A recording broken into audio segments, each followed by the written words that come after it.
તમારે કાયમ કંઈક માઇક નું દોરડું ટૂંકું પડે, કંઈક સ્ટેન્ડ ટૂંકું પડે, કંઈક ટેબલ ટૂંકું પડે. એ ભાઈ તમે વધારો કંઈક અમારો અવાજ દબાવોમાં કોણ છે? વધારો આખો આખો ધીમી ગતિએ. Hello, ready. ભારત માતા કી. વાહ ભાઈ વાહ.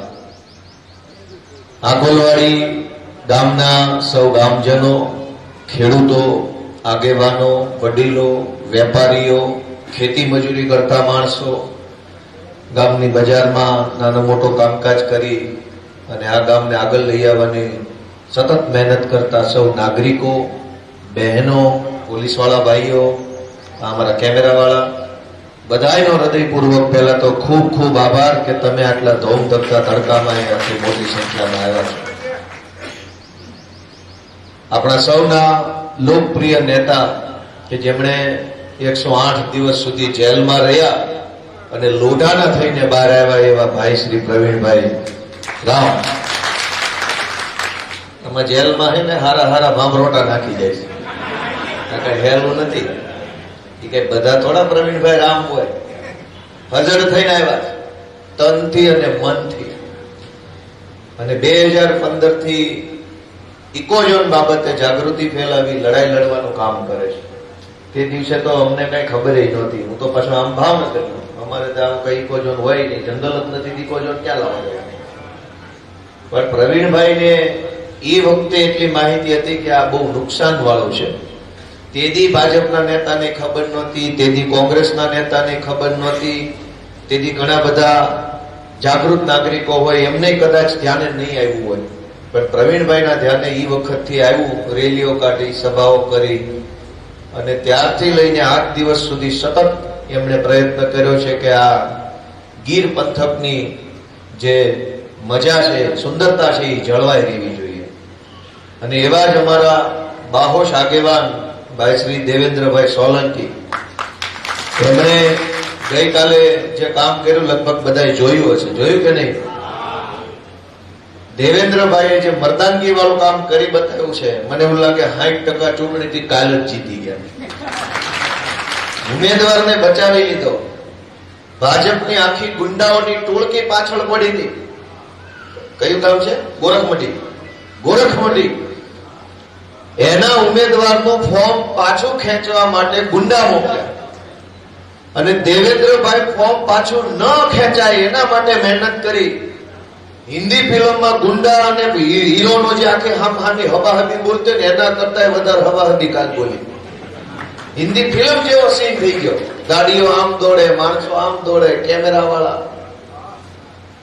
ધન્યવાદ છે અમારા દેવેન્દ્રભાઈ સોલંકી ને. ઉમેદવાર ક્યાં ગયા છે? ટકી ગયા. તમને ભાઈ ખૂબ ખૂબ શુભેચ્છાઓ. અમને ભાઈ જોરદાર તાળીઓ બજાવો. ઘઉં વેચવા જાવ તો 400 રૂપિયા આવતા નથી. મગફળી વેચવા જાવ તો ભાવ આવે નહીં. કેરીમાં ઓર તો નુકસાન ગયું છે માવઠાના કારણે. પણ ચૂંટણી ફોર્મ ભરો તો ભાવ બહુ આવે છે. મોલાદનો ભાવ ન આવે, પણ જેવું હામું ફોર્મ ભરો તો તાલાલાથી 50 ભાજપના ગુંડા આવે, પાછું ખેંચી લેવાના. 5 લાખ, 1.5 લાખ, 2 લાખ, જેવો માણસ જેવી ગરજ. ગઈકાલે રાત્રે હું હતો અજાબ ગામમાં. બોલી આવતી હતી ફોર્મ પાછું ખેંચાઈ લેવાની. જિલ્લા પંચાયતના સભ્યને આખા ગામને ખબર છે. 25 લાખથી ચાલુ કર્યું, 51 લાખ સુધીની બોલી બોલાની, ફોર્મ પાછું ખેંચવાનું. મોલાદનો ભાવ ન આવે. ગરીબ માણસને કઈક દવાખાનામાં જરૂર પડે તો પૈસા સરકાર ન આપે. ખેતી મજૂરી કરતા માણસને કઈક મકાનનું છાપરું સારું બનાવવું હોય તો ધક્કા ખાઈ મરી જાય. પણ સારું નળિયા વાળું મકાન સરકાર ન બનાવી દે. જેવું ચૂંટણીમાં હામું ફોર્મ ભરો, 5 લાખ, 10 લાખ, 12 લાખ, 15 લાખ. તમે બધા વિચારો કે વ્યાજબી છે ખરું? અને અવળી મોટી લોભ, લાલચ અને ડર હોવા છતાંય જેને હિંમત સાથે આમ આદમી પાર્ટીને ટેકો આપ્યો, આમ આદમી પાર્ટી સાથે ટકી રહ્યા મારા ભાઈને ખૂબ ખૂબ હું તો આભાર વ્યક્ત કરું છું. અને એક પ્રવીણભાઈ તો હતા જ તાલાળા, બીજા આવ્યા, 2 થયા છે એટલે મજબૂત કહેવાય. પ્રવીણભાઈ ઠુમર આપણા ઉમેદવાર, એમને પણ હું ખૂબ ખૂબ શુભેચ્છા પાઠવું છું. વિપુલભાઈ તો સહેજ આપણો આંબો ક્યાં ગયા બોરવાના જોજો હો બાપા આમ ન કરતા નતો. વિપુલભાઈ તાલુકા પંચાયત પેટા ચૂંટણી જીત્યા અને હવે એમનું સારી કામગીરીની નોંધ લઈ પાર્ટી એમને જિલ્લા પંચાયતની ઉમેદવારી આપી છે. અને સૌથી હજળમાં આપણા મનીષભાઈ ક્યાંય તમારે ઉપાધિ જ નહીં, સસડાટ વયું જાય. એક થી એક એવા ચડિયાતા આગેવાન આ વિજયભાઈ હિરપરા માધુપુર થી કેટલા મજબૂત માણા પાટીદાર આંદોલન વખતના ભાઈ નું નામ ભૂલી ગયો. બોધુભાઈ ધાવાથી નામી અનામી આગેવાનો અહીં બેઠા છે. પણ એની મજા જુઓ કે અહીં જે કઈ બેઠા છે એનો હું પરિચય તમને આપું તો હું એમ કહીએ કે વિજયભાઈ આપણે પાટીદાર આંદોલનમાં બહુ કામ કરતા હતા, વિપુલભાઈ આપણે આમ કામ કરતા હતા, પ્રવીણભાઈ આમ કામ કરતા હતા. આ લોકોનો પરિચય આપવામાં તે અમારે ગર્વથી કહી શકીએ એવું છે. હવે ભાજપનું ટેબલ હોય, ભાજપના નેતા બેઠા પરિચય આપવો છે કે આ બોરવાઈ વાળો રોડ ખાઈ ગયા આ ચંદુભાઈ, તાલાળા ચાસણનું કરી નાખ્યું અમારો રમેશ. ત્યાં એમ પરિચય આપવો પડે કેમ કે બીજી ઓળખાણી વળી જાય ને કોણ કેટલું ખાઈ ગઈ. ટેકાના ભાવમાં જેને લાખો રૂપિયાનું કરી નાખ્યું ખેડૂતોને જો ખૂણામાં બેઠા, મંડળીમાં લોનો લઈ લઈને ખેડૂતોને રાતામાણી રોવડાવ્યા બીજી લાઈનમાં બેઠા. એને એમ કેવું પડે, વાત સાચી છે ખોટી છે? અમારે એમ કેવું પડે કે આ બધા કામ કરે એવા કામમાં આવ્યા હોય એવા માણસો આમ આદમી પાર્ટી સાથે જોડાયેલા છે. અને એટલે અમે આશા રાખીએ કે તમે આશીર્વાદ આપો. દોસ્તો, મારે બહુ ખુશી સાથે જણાવવું છે કે વિસાવદર, ભેસાણ અને જુનાગઢ તાલુકાના સૌ અમારા ખેડૂતોએ મને મત આપ્યો, આશીર્વાદ આપ્યા પછી, ધારાસભ્ય બન્યા પછી સૌથી પહેલો મુદ્દો જિંદગીમાં હું પહેલી વાર મુખ્યમંત્રીને રૂબરૂ મળ્યો ત્યારે પહેલો મુદ્દો મેં એની સામે 4 પાનાનો લેટર પેડ ધારાસભ્યનો લખ્યો. એ ઇકોઝોન વિશે લખીને મુખ્યમંત્રીના મોઢા ઉપર આપ્યો, લ્યો આ વાંચો ઇકોઝોનનો મુદ્દો. ધારાસભ્ય બન્યા પછી પહેલું કાગળ ઇકોઝોનનું લખ્યું ને એ પહેલું કાગળ પહેલી વખત મુખ્યમંત્રીને આપ્યું ત્યારે મેં એને મોઢે મોઢ વિસાવદરની ચૂંટણી પહેલા હું અહીં આવ્યો હતો, બોરવામાં બધે ધાવામાં બધે. તેથી ધારાસભ્ય નહોતો, તેથી આપણે કહેતા વિરોધ કરશું, લડાઈ લડશું. વિસાવદરથી આશીર્વાદ મળ્યા તો મુખ્યમંત્રીને સામે બેહવાની તક મળી. મેં એને મોઢે મોઢ કીધું. તે દિવસે મને યાદ છે કે હું પ્રવીણભાઈ બધે સભા કરતા હતા. ગીરગઢડામાં સભા થઈ હતી, વિસાવદરમાં થઈ હતી, મોટી મોણપરીમાં, કાલસારીમાં થઈ હતી, હળમતિયામાં થઈ હતી, બધે સભા થઈ હતી. ત્યારે ભાજપના અહીંના બધા નેતા એક હાહે એમ કહેતા હતા, હા લીધા વગર કે ઇકોઝોન નો હટે, આ તો ઉપરનું છે ને કેન્દ્ર સરકારનું છે ને આ નો હટે ને આ બધા ખોટા ભરમાવે છે ને આમ છે ને તેમ છે ને એવું બધું કહેતા હતા. હું ધારાસભ્ય તરીકે મુખ્યમંત્રીને મળવા ગયો ત્યારે 4 પાનાનો કાગળ લખ્યો. એમાં પહેલા પાના પર મેં ઉલ્લેખ કર્યો કે આસામની અંદર ઇકોઝોન લાગ્યું હતું. આસામમાં ભાજપની સરકાર છે. ગયા વર્ષે 2025ના એપ્રિલમાં આસામની સરકારે કેબિનેટમાં ઠરાવ કર્યો, નિર્ણય કર્યો અને કેન્દ્ર સરકારને મોકલી દીધો કે અમારા રાજ્યમાં અમે ઇકોઝોન લગાવવા માંગતા નથી અને ભારત સરકારે આસામનો ઇકોઝોન હટાવી દીધો. અહીંના ભાજપ એમ કે છે નો હટે. હવે ઇકોઝોન નો હટે એમ હોય તો તમને હટાવવા પડશે, નક્કી કરી લો. ઇકોઝોન હટે એમ હોય તમે ઇકોઝોન હટાવો, નકર તમને હટાવવાના છે. બેમાંથી એક હટાવવું પડે એમ છે, હાલે એમ જ નથી. વાત સાચી છે ખોટી છે? કા ઇકોઝોન હટે કા ભાજપ હટે, નક્કી તમે કરો. જો ઇકોઝોન હટી જાય તમને મત ન દેતા. હું હજુ કહું છું, મત માગવા આવ્યો છું અને આજની આ સભામાં કહું છું, ભાજપના ધારાસભ્યો, સાંસદ સભ્યો જો હજુ આવતા અઠવાડિયા ઇકોઝોન હટાવે તો અમારી પાર્ટી કોઈ મત ન દેતા. મહેરબાની કરી બધા ભાજપના દઈ આવજો. નહીં, આનાથી સારી ઓફર શું હોય? આનાથી સારી ઓફર શું હોય? હું મત માગવા આવ્યો છું ને એમ કહેતો જાઉં છું, દેતા નહીં. પણ મને કેવડો વિશ્વાસ હશે કે એકેથી કાંઈ થાય એમ નથી, પાપડે ભાંગે એમ નથી. બધા આયા હોશિયારી કરે. ત્યાં એનું કોઈનું કાંઈ હાલતું નથી. અમે તો નજરે જોયું છે, મનમાં દાંત કાઢવી, સામે કાઢવી તેને છેડે કે માઠું લાગી જાય છે.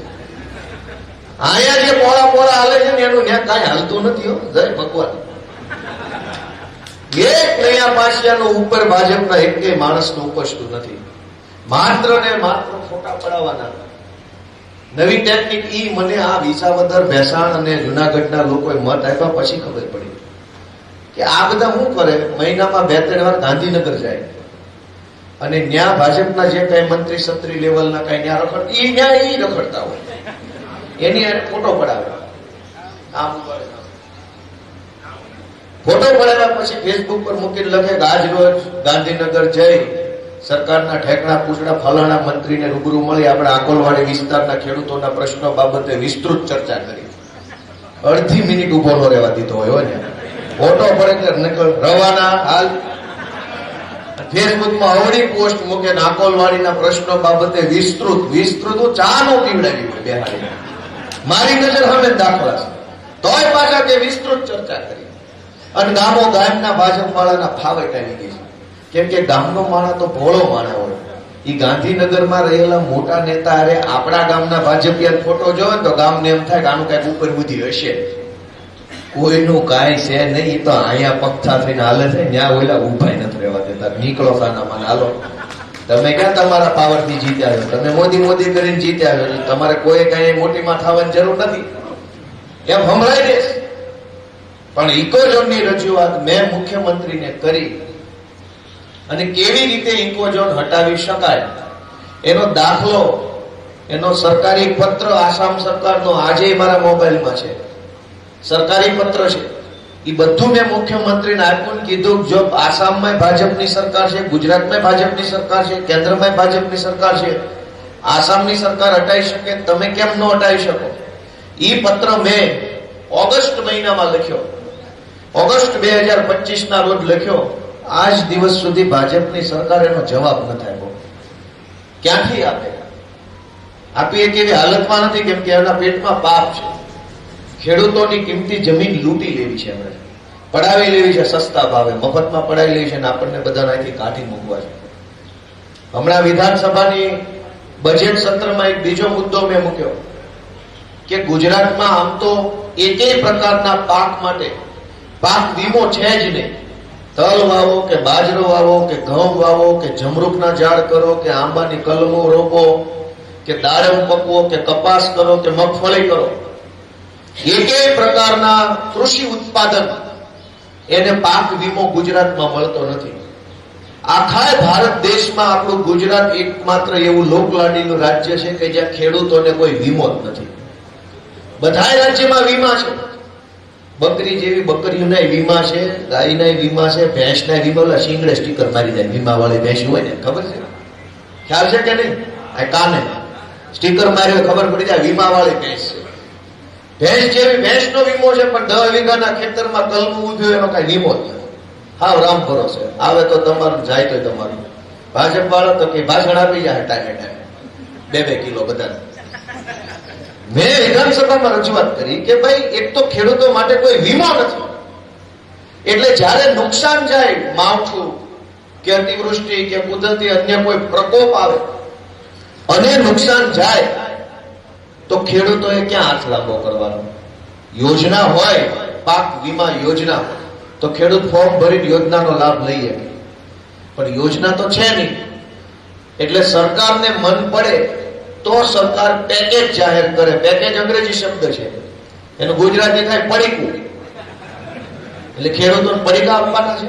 પેકેજ એટલે હું પડીકું, પાર્લેજીનું પેકેજ છોકરા બોલે, આપણે એમ પડીકું. પડીકા દેવાના ખેડૂતો.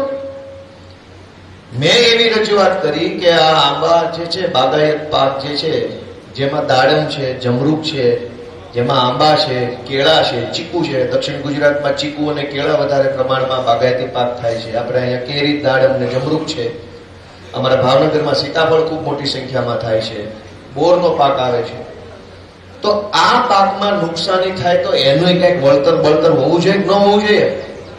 હવે આ રજૂઆત મેં વિધાનસભામાં કરી. ભાજપના ધારાસભ્ય ન મજાય કે ભાઈ તું અમારા વિસ્તારનું ક્યાં વહીવટ? અરે ભાઈ અમારો તમારો આ કાતરમાં જ દીધી છે કે કાપીને તારું ના આનું. બધા ગુજરાતના, તમે ગુજરાતના, હું ગુજરાતનો ધારાસભ્ય છીએ.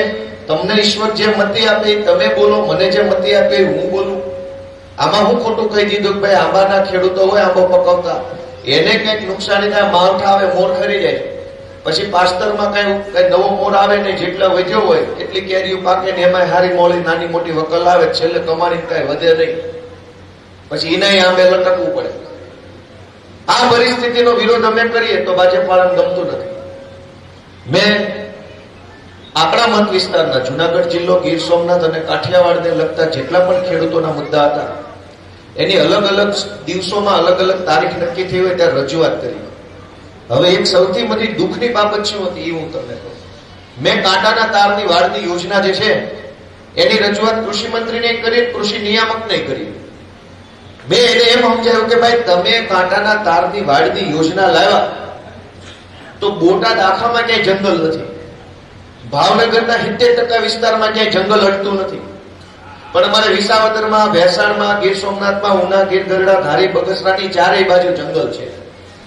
તો જંગલ હોય ને વધારે વન્ય પ્રાણીનો ત્રાસ હોય. બોટાદમાં હોય તો બહુ તો રોજડા હોય તો હોય, નકર નોય હોય. મારા પોતાના વતનમાં ક્યાંય રોજડા છે નહીં, ભૂંડડાય નથી. જંગલી ત્રાસના નામે મારા વતનનું જે ગામ છે એ વિસ્તારમાં કઈ છે જ નહીં, કેમ કે એવું કઈ ઝાડી ઝાંખરા વાળો વિસ્તાર જ નથી. અહીંયા ચારે બાજુ જંગલ છે તો પહોળાય આવતા હોય, રોજડાય આવતા હોય, ભૂંડડાય આવતા હોય, દીપડાય આવતા હોય, એની વાહે બીજાય આવતા હોય, બધું આવતું હોય. તો અહીંયા એ યોજનાનો લાભમાં સબસિડી વધારે આપવી જોઈએ. 10 ખેડૂતોનું જે સર્કલ બનાવીને પછી જે યોજના આપો એના બદલે એક ખેડૂત જે માંગે એને આપવું જોઈએ. આવી બધી મેં રજૂઆત કરી. એક વખત મેં સહકારી મંડળીના કૌભાંડોની રજૂઆત કરી કે આ તમારા મંડળીમાં બેઠેલા ભાજપના માણસો ખેડૂતોનું લાખો રૂપિયાનું વર્ષે કરી નાખે છે. તમે કઈક મંડળીના વહીવટમાં સુધારો લાવો, પારદર્શકતા લાવો. એકવાર એવી રજૂઆત કરી. એકવાર આંબાના બગીચાને પાક વીમાનું રક્ષણ આપવાની રજૂઆત કરી. એક વખત મેં સાસણથી વિસાવદરથી છાસણના રોડની રજૂઆત કરી. અલગ અલગ મુદ્દાની અલગ અલગ દિવસે મેં રજૂઆત કરી. એ દરેક રજૂઆતનો મને એક જ જવાબ મળ્યો. એ બહુ દુઃખ ભર્યો જવાબ છે. કૃષિ મંત્રીએ મને વારંવાર એવું કીધું કે તમે ભાઈ ખેડૂતોના નામે રોદણા રોવો છો, ખેડૂતોને એટલું જ બધું દુઃખ હોય તો દર ચૂંટણીમાં અમને કેમ મત આપે છે, તમને કેમ નથી દેતા બહુ દુઃખી હોય. હવે કેવું હું આ વાત એને ઓફિશિયલી રેકોર્ડ ઉપર કીધી, લખાણ છે મારી પાસે. એને એમ કીધું ભાઈ બહુ ખેડૂતો દુઃખી હોય તો તમને કેમ નથી દેતા, કેમ અમને દેશે. હાલી હું નીકળ્યા છે કે ખેડૂતોના નામે. હવે મારે શું કહેવાનું કયો. અને અધૂરામાં પૂરું એને એમ કીધું અંદર ઓન પેપર તમે વેબસાઇટ ખોલીને વાંચી શકશો. ગોપાલભાઈ શું બોલે, ઓલા શું બોલે, બધું રેકોર્ડ આવે વેબસાઇટ ઉપર. નેવા નામની વેબસાઇટ છે, NEVA. એને એમ કીધું કે તમે રોજ જાગે ખેડૂતોના નામે વિધાનસભામાં રોદણા રોવો છો. તમારામાં તાકાત હોય, તમારામાં એટલે અમારામાં, વિપક્ષમાં. તો એક પણ વિપક્ષનો ધારાસભ્ય ઉભો થઈને બોલી બતાવે કે અમારા ગામડામાં ખેડૂતોના ઘરે એસી નથી લાગ્યા. નરેન્દ્રભાઈ આવ્યા પછી કે ગામડે ગામડે ખેડૂતોના ઘરે એસી લાગ્યા. એસી હાલી હું નીકળ્યા. અમને એમ કીધું. અને કે તમારા હિંમત ઉભા થઈ કેમ નથી એસી. સારું કેવું કેમ, પણ એને કોણ એવું કે એસી ક્યાં તમારા બાપાએ લઈ દીધા છે. એ તો પરસેવા પાડીને લીધા છે, પરસેવો હુકવવા માટે. ખેતરો પરસેવો પાડીએ ત્યારે ઘરે એસી આવે. હવે તમે તમારા પૈસાના એસી લીધા, તમારી મહેનતથી એસી લીધા. એને નરેન્દ્ર મોદીની ઉપલબ્ધિ વિધાનસભાની અંદર કૃષિ મંત્રીએ ઓફિશિયલ ગણાવી. તમે કઈ નરેન્દ્ર મોદીની ઉપલબ્ધિ છે તમારી છે? કાલ તો તમે હારો બુસ્કોટ લેશો તો કે છે જોયું મોદીજીના રાજમાં બુસ્કોટ જોઈ લો. નવા ચપ્પલ લેવો તો તરત કે મોદીજીના રાજમાં ચપ્પલ તો બહુ સારા.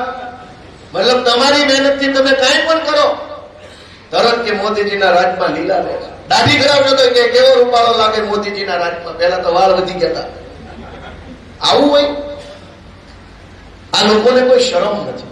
દરેક પ્રશ્નનો એક જ જવાબ કે અમારાથી પબ્લિક નારાજ હોય તો અમને મત કેમ આપે છે, આટલો જ જવાબ છે એની પાસે. વાત સમજાય છે મારી કે નહીં? તમે જેટલી વાર એ મત આપો એટલી વાર ગાંધીનગર વાળાને એમ લાગે છે કે હેઠે બધું રામ રાજ્ય છે, બહુ પ્રજા સુખી છે, એટલે તો કઈ કર્યા કાર્યવા વગરના મત આપી જાય છે. તમારે તમારી પીડા, તમારો પ્રશ્ન, તમારી લાચારી ગાંધીનગર સુધી પહોંચાડવી હોય તો એકવાર હેઠે હાવણો મારવાની જરૂર છે એવું હું તમને વિનંતી કરાવું. એકવાર હેઠે હાવણો લાગી જશે તો ગાંધીનગરમાં ખબર પડશે ક્યાંક હવળાટ છે. ત્યાં સુધી તો ઉપર બેઠેલા નેતા, મંત્રી, અધિકારી ચૂંટણીના મતદાનના દિવસે હાંજે એની પાસે એક પ્રિન્ટ થયેલું કાગળ આવે કે કયા તાલુકામાં કયા જિલ્લામાં ભાજપને કેટલા મત મળ્યા. તાલાળામાં તો કે પંચાયત બેહી ગઈ, એનો અર્થ તો કે ગામ સુખી છે. ગીર સોમનાથમાં તો કે જિલ્લા પંચાયત બેહી ગઈ, એનો અર્થ તો કે ગામ સુખી છે. પછી કાગળ ઉપર જ બતાતું હોય કે ગામો ગામ એના માણસો જીતી ગયા, તો એક આંખ જોવાય થોડો કોઈ આવે? મારી વાત સાચી છે ખોટી? અમને ઓફિશિયલી ઉભા થઈ થઈને આવા જવાબ આપે છે કે ગામ દુખી નથી ને એટલે મત દે છે. હવે તમે નક્કી કરો દુખી છો કે નહીં. દુખી હોવ તો તમારું દુઃખ વ્યક્ત કરવાનું બટન છે હાણો, અને સુખી હોવ તો સુખ વ્યક્ત કરવાનું બટન છે કમળ. નક્કી તમારે કરવાનું છે કે ઉપર હું સંદેશો મોકલવો. ઓલી ચિઠ્ઠી લખતા ને જૂના જમાનામાં ટપાલ લખતા, એમાં અશુભ સમાચાર હોય કાળોતરી લખવી પડે. એટલે કાળી ટપાલ આવે સમજી જવાનું કે વાતમાં કઈક થોડું તકલીફ વાળું છે. લાલ ટપાલ આવે તો સુખી ટપાલ હોય. એમ આમાં લાલ ને કાળી બે ટપાલ છે. તમારે કઈ ટપાલ લખવી તમે નક્કી કરજો, એ વિનંતી હું તમને આકોલવાડી મુભાવ કરતો જાઉં. અને સૌથી મોટી દુઃખની બાબત કે ગઈકાલે આખો દિવસ જે ઘટનાક્રમ બન્યો, આખા ગુજરાતમાંથી ફોર્મ પાછા ખેંચાવી લેવા માટે થઈને ભાજપે જે ગુંડાગીર્દી કરી, મને એવું લાગે છે કે આ લોકો ગુજરાતને બિહાર બનાવવા માંગે છે. ગુજરાતના રાજકારણના ઇતિહાસમાં કોઈ દિવસ ન થયો હોય એવી દાદાગીરી અને ગુંડાગીરી ગઈકાલે થઈ. અગાઉ ક્યારેય નથી થઈ, ભાજપના રાજમાં નથી થઈ.